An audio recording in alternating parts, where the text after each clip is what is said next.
Now, if you moved on the slide stack and you find where it says now to fill your aquarium, it's where you get to use your creative choice. And the directions talk about using a pencil so that you draw lightly till you get it right. It reminds you to use variety so that you change the size of the objects. Not everything is tiny, not everything is giant.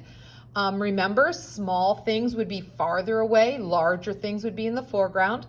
Next, it reminds you to add detail and texture. That gives your eyes something exciting to look at. Finally, it's asking you to add color to your objects.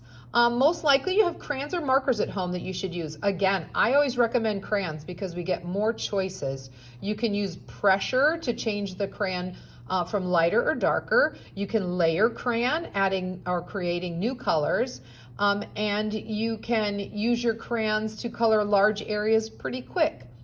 So if you're looking at the handout, you see a whole column of things called coral and seaweed, a column listed as decorations, the next column says fish, and the fourth column says creatures.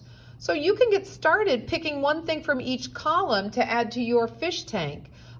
These are just ideas. Your coral doesn't have to match mine, or your seaweed doesn't only have to look like mine. If you have other ideas for decorations, absolutely go ahead and add it.